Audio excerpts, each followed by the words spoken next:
All right, today we're going to bring an actual compressor motor.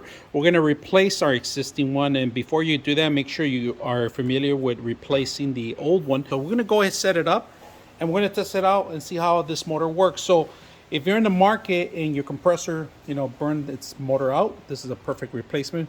We're going to take a look at it and test it out. Okay, here we got your ground, your line 1 and line 2 all connected, ready to start up the motor. And we're going to test it with an extension cord just to make sure the motor works properly.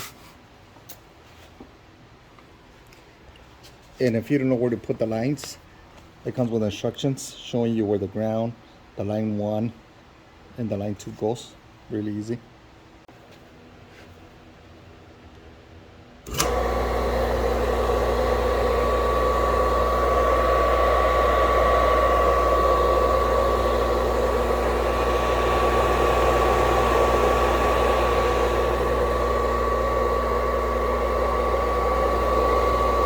So if you guys are ever going to replace something like this, it's not that loud.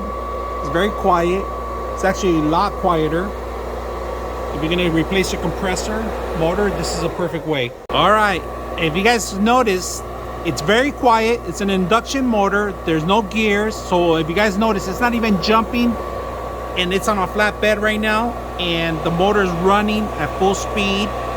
And this is something that if you're going to replace it, very simple, easy to use. I hope you guys enjoy the video, but look at this.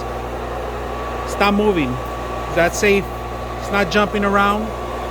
Very quiet.